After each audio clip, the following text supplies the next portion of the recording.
Merci d'être avec nous sur Al24 News au sommaire de l'actualité de ce dimanche 26 avril. Poursuite de l'agression génocidaire de l'entité sioniste contre la bande de Gaza. Au moins 4 Palestiniens, dont une femme, sont tombés en martyrs ce dimanche. Les Palestiniens de la Cisjordanie continuent de subir les abus de pouvoir de l'entité sioniste et expulsés de leurs terres. Les Palestiniens sont contraints de démolir eux-mêmes leurs maisons pour éviter de payer des frais exorbitants.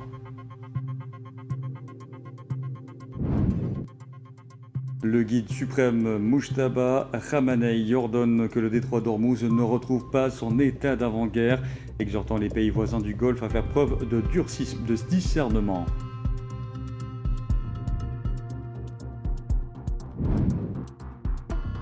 Il y a 40 ans, le 26 avril 1986, se produisait la catastrophe nucléaire de Tchernobyl. Un rapport provisoire de l'ONU en 2005 avait dressé un bilan de 2200 morts dus à l'exposition à la radioactivité.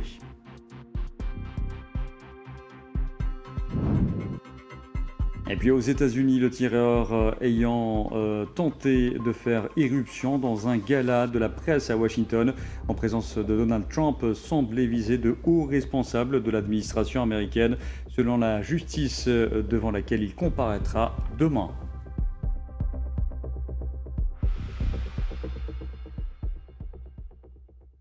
Bonsoir à tous. L'agression génocidaire de l'entité sioniste contre la bande de Gaza se poursuit. Selon les autorités sanitaires palestiniennes, les corps de 2 martyrs ainsi que 11 blessés ont été transférés vers les hôpitaux de Gaza au cours des dernières 24 heures. Et depuis le 7 octobre 2023, ce génocide a fait 72 587 martyrs et 171 381 blessés, en majorité des femmes et des enfants.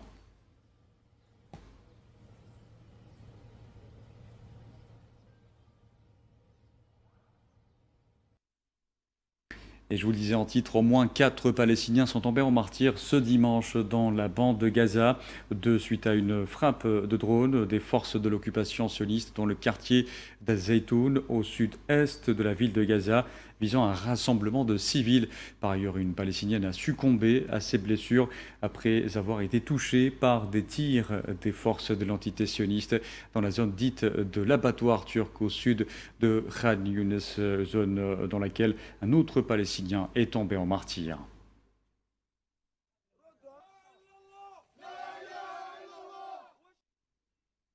Et des Palestiniens se sont rassemblés à Gaza pour des funérailles afin de pleurer 2 de leurs proches tombés en martyr dans des tirs, des bombardements de chars des forces de l'occupation sioniste près de la ville de Gaza. Ils font état de violations quotidiennes du cessez-le-feu par l'entité sioniste.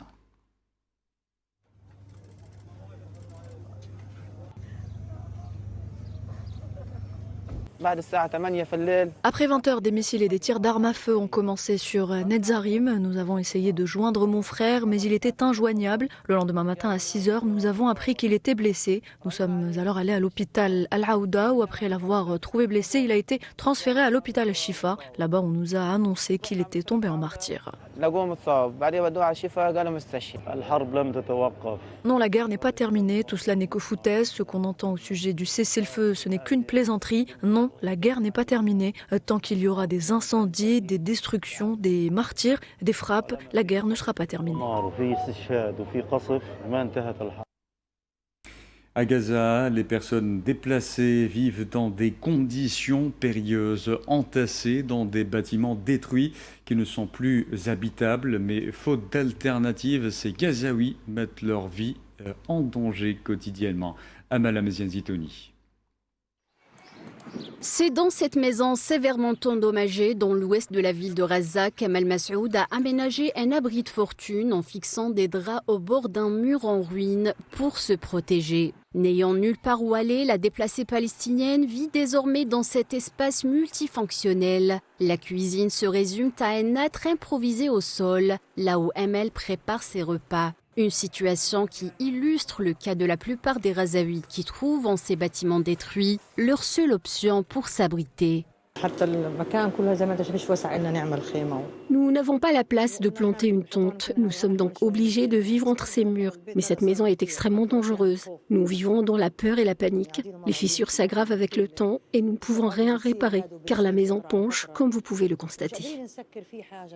L'absence d'alternatives sûres, la pression des conditions humanitaires déplorables et le manque de solutions d'hébergement contraignent les déplacés razaouis à prendre le risque de rester dans ces logements insalubres qui leur servent à la fois d'abri et d'un lieu qui réunit toutes sortes de dangers.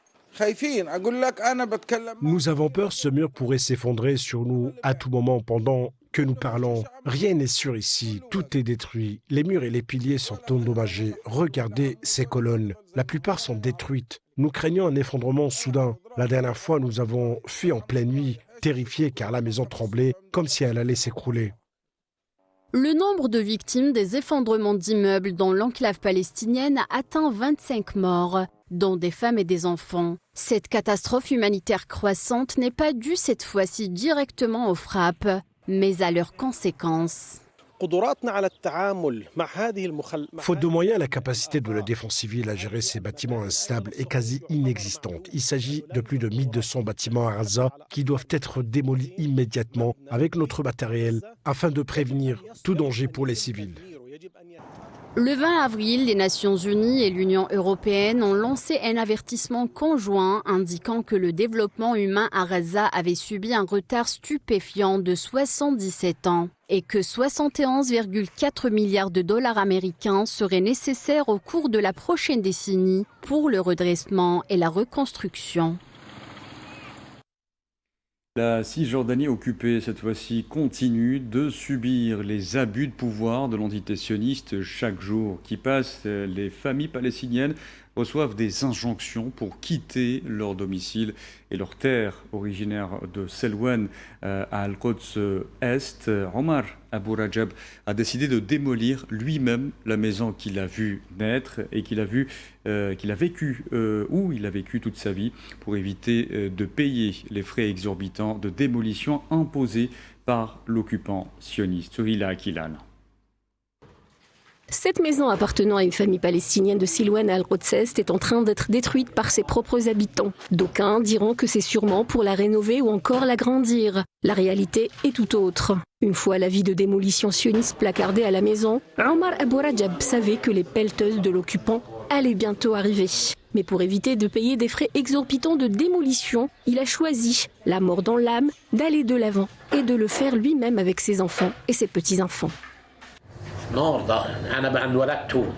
Je suis né ici, je me suis marié ici et j'ai élevé mes enfants ici. C'est toute une vie. Je démolis moi-même ma maison pour ne pas avoir à payer d'amende. Ils disent que l'amende inclut les bulldozers. Un bulldozer normal coûte 3000 shekels, mais les leurs coûtent 30 000. Et ils disent que chaque policier coûte un salaire journalier, ce qui fait environ 100 000 shekels en tout. Ce qu'on gagne, on le leur donne. Un sentiment d'injustice et d'impuissance anime Omar Abou Rajab, d'autant plus qu'à 50 mètres de sa maison, des colons construisent sans permis et sans autorisation, sans être inquiétés. Eux construisent normalement, transportent des matériaux sans que personne ne les arrête, mais nous, c'est interdit. Dans le village de Silwan, 151 maisons sont concernées par des ordres de démolition et plus de 1000 Palestiniens risquent de se retrouver à la rue. Une annexion sioniste progressive qui concerne non seulement cette région, mais également toute la Cisjordanie. 1500 personnes se retrouveront bientôt sans maison. 51 maisons ont été démolies depuis le 7 octobre. La municipalité continue de démolir le reste et veut transformer 60% d'Al Bustan en parc et 40% en parking pour les colons qui s'emparent de nos maisons. The main goal is Judaization of Silwan. L'objectif principal est la judaïsation de Silwan. Elle se fait en démolissant des maisons, en déplaçant les familles palestiniennes jusqu'à parvenir à un nettoyage ethnique de ces quartiers. Intimidation, attaque de colons, démolition, expropriation des terres et des oliveraies. L'administration sioniste ne manque pas d'imagination pour mener la vie dure aux Palestiniens. Un seul objectif affiché, chasser les autochtones et spolier leurs terres et leurs biens. C'est en tout cas un domaine dans lequel excelle l'occupant depuis le 14 mai 1948. L'entité sioniste poursuit également son agression contre le Liban. Malgré le cessez-le-feu, 7 Libanais sont tombés en martyrs et 24 autres ont été blessés, dont 3 enfants, dans des raids menés dans le sud du pays par les forces sionistes ces dernières 24 heures, selon le centre des opérations d'urgence du ministère de la Santé publique libanais, précisant que les raids avaient été menés sur plusieurs localités du sud du Liban.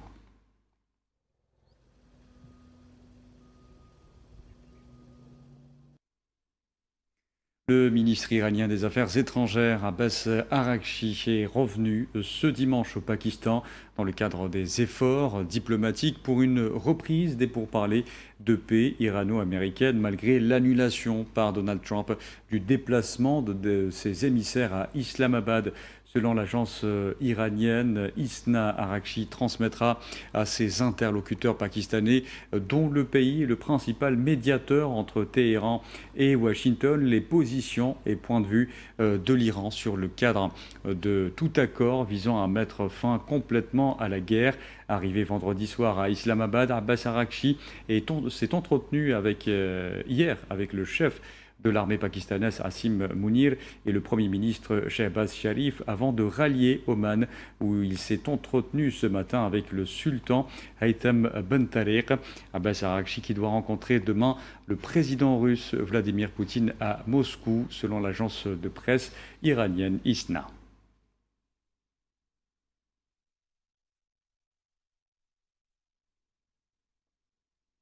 Auparavant, le président iranien Massoud Pezeshkian avait fermement rejeté toute négociation sous la menace lors d'une conversation téléphonique avec le Premier ministre pakistanais Shehbaz Sharif.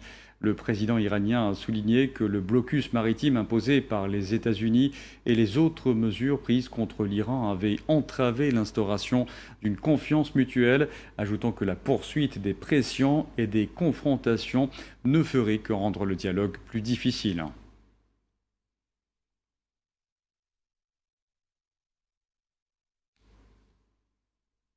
De son côté, le vice-président de l'Assemblée consultative islamique iranienne, Ali Nighzad, a indiqué que le guide suprême Mujtaba Khamenei avait explicitement ordonné que le détroit d'Ormuz ne retrouve pas son état d'avant-guerre. Dans un message publié sur les réseaux sociaux, Khamenei a exhorté les pays voisins du Golfe à faire preuve de discernement et à rester vigilants face aux fausses promesses du mal.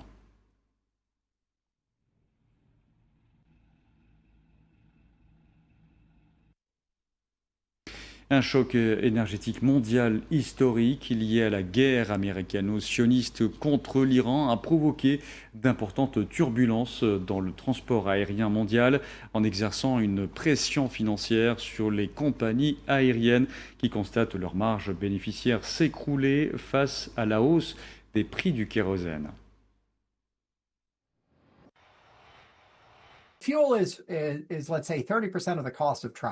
Le carburant représente, disons, 30% du coût d'un voyage, mais c'est la part la plus variable. Si vous doublez le prix du kérosène, c'est toute la marge de la compagnie aérienne qui disparaît et elle se retrouve en situation de perte. Ce qui est inhabituel dans ce cas précis, c'est que le problème ne se limite pas aux pertes financières, il aura également des répercussions opérationnelles. En cas de pénurie de carburant, quels vols et quelles compagnies devront être annulés? En fin de compte, une pénurie signifie que certains vols ne décolleront pas. Certains pays comme les États-Unis ou la Chine s'en sortent mieux, mais le Japon et la Corée du Sud sont inquiets. Quant à l'Europe, elle est particulièrement dépendante du pétrole du Moyen-Orient.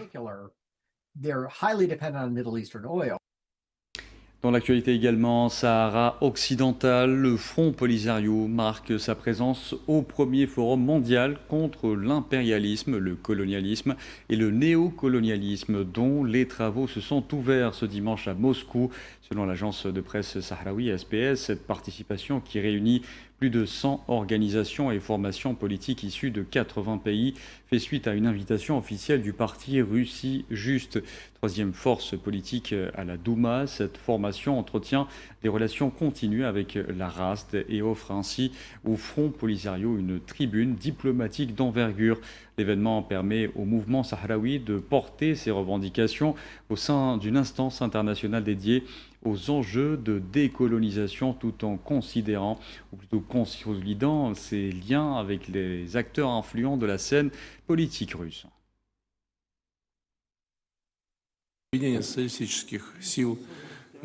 Le Forum mondial contre l'impérialisme, le colonialisme et le néocolonialisme s'apprête à exposer son paradigme de développement global, ancré dans la justice et la primauté des droits humains. Les enjeux actuels imposent une mutation structurelle et l'adoption de stratégies novatrices. Nous bâtissons un réseau de solidarité et de communication transverse pour opposer une alternative cohérente aux hégémonies capitalistes et impérialistes. L'activiste des droits de l'homme et acteur politique marocain Mohamed Al-Batiwi a récemment exprimé ses vives inquiétudes concernant l'émergence d'une influence sioniste structurelle au sein des institutions marocaines. Au cours d'un échange avec la journaliste Donia Filali, figure de l'opposition marocaine, il a souligné la dimension critique de cette évolution pour la souveraineté nationale. Selon son analyse, l'actuelle passivité au sommet de l'État aurait facilité la mise en œuvre accélérée de programmes visant à intégrer durablement ses intérêts étrangers dans le pays.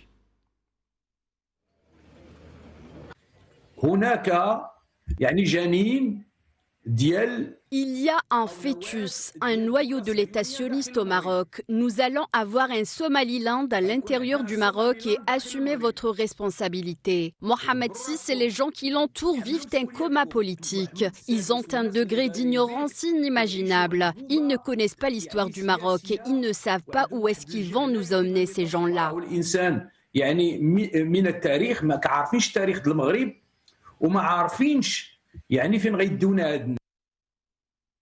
Le président de la Douma russe, Vyacheslav Volodine, et le ministre russe de la Défense, Andrei Belousov, sont arrivés ce dimanche en Corée du Nord pour participer à la cérémonie d'inauguration d'un mémorial militaire à Pyongyang. Le site baptisé Complexe Mémorial et Musée des exploits de combat des héros de l'opération militaire Outre-mer est dédié aux soldats nord-coréens qui ont combattu aux côtés des forces russes lors du conflit avec l'Ukraine. Avant la cérémonie, Volodine a rencontré le dirigeant nord-coréen Kim Jong-un.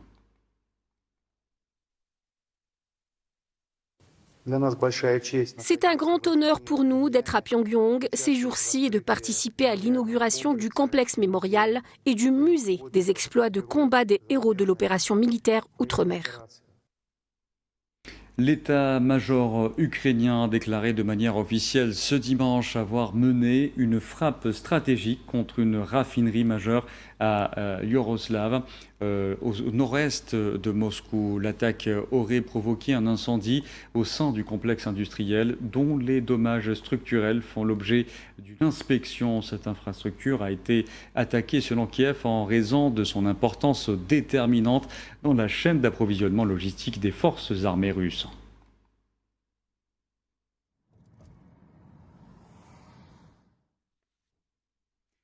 Le gouverneur, cette fois de Vologda, a confirmé qu'une usine d'engrais régionale a été endommagée ce dimanche par une frappe de drone ukrainien.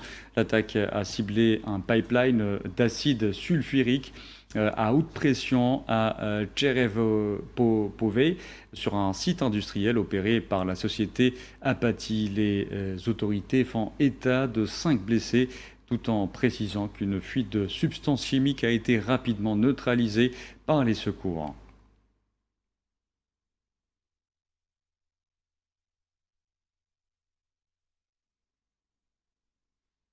Les autorités ukrainiennes font état d'une offensive russe d'envergure nocturne ayant ciblé des infrastructures portuaires, industrielles et résidentielles. Le service d'État pour les situations d'urgence a mobilisé des unités d'intervention et de secours dans la région d'Odessa suite à ces frappes de drones.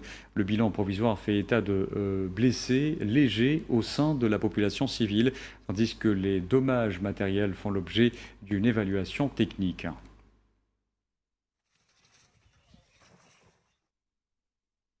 Les entreprises énergétiques ukrainiennes ont besoin de près d'1 milliard de dollars de financement supplémentaire pour réparer et préparer leur système énergétique pour l'hiver prochain. C'est ce qu'a notamment affirmé la première ministre ukrainienne Yulia Sviridenko lors d'une conférence à Kiev.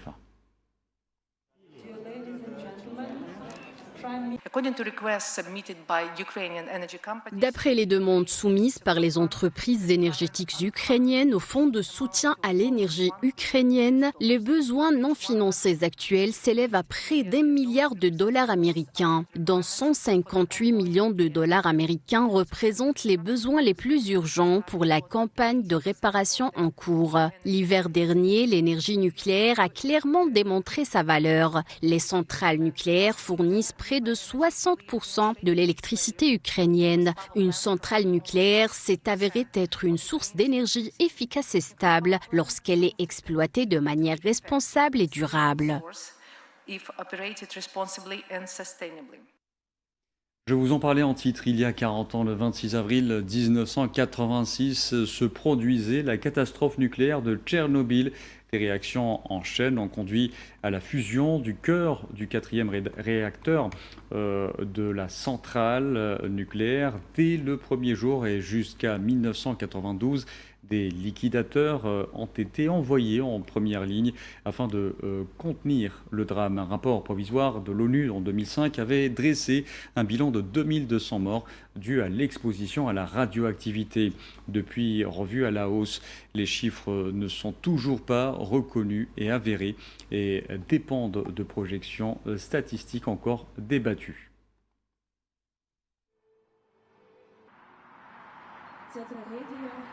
Розділила життя на до, показала приклад безпрецедентної мужності. І сьогодні ми схиляємо голову. Je vous en parlais également en titre, le tireur qui a tenté de faire irruption dans un gala de la presse à Washington en présence de Donald Trump semblait viser de hauts responsables de l'administration américaine. C'est ce qu'a affirmé ce dimanche le ministère de la Justice. L'auteur présumé des tirs comparaîtra demain devant la justice. Il sera inculpé de 2 chefs d'accusation. Le premier pour usage d'une arme à feu lors d'un crime violent. Le second pour l'agression d'un agent fédéral à l'aide d'une arme dangereuse.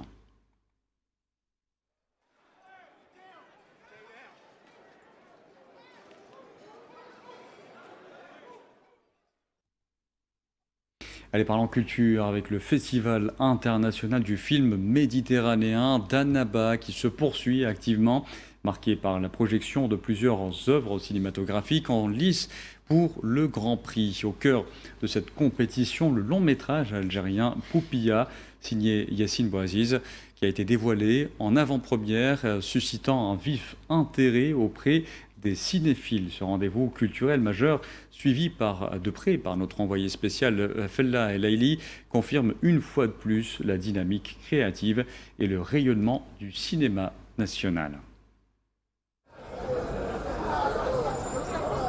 Sélectionné dans la catégorie long métrage et en compétition officielle à la 6e édition du Festival international du film méditerranéen à Annaba, le film Poupia, réalisé par Yassine Bouaziz, a été présenté en avant-première devant le public annabi.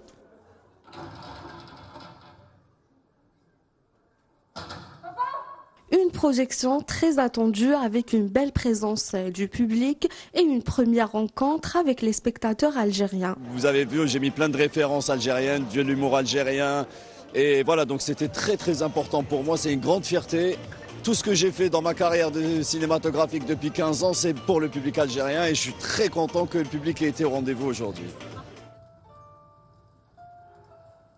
Entre une ambiance de nuit, des situations inattendues et des personnages liés à leur passé, les comédiens ont porté une histoire à la fois originale et touchante.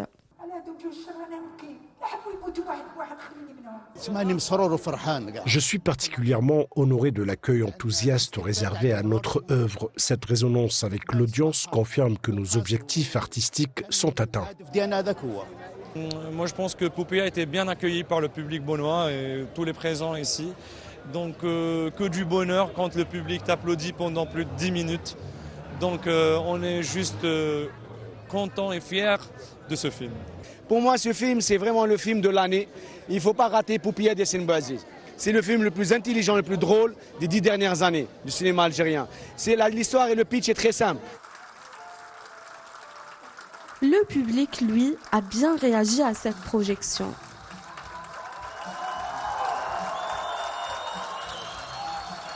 Cette fois-ci, avec le film de Poupée de Yassine Bouaziz, je trouve que le film est super bien rythmé. C'est un film intelligent, avec un humour très très intelligent. On avait besoin de voir un humour algérien. Ça nous a vraiment manqué depuis des années qu'on n'a pas vu des films comiques qui nous ressemblent, avec notre humour, avec notre corps, avec notre décor et tout ça de nos quotidiens.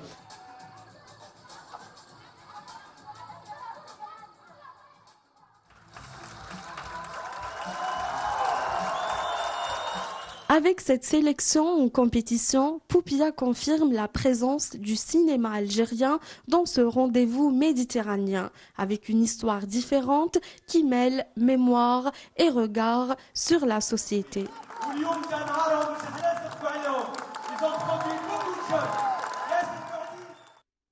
Voilà, et on arrive à la fin de ce journal. Merci à vous de l'avoir suivi. Excellente soirée à tous.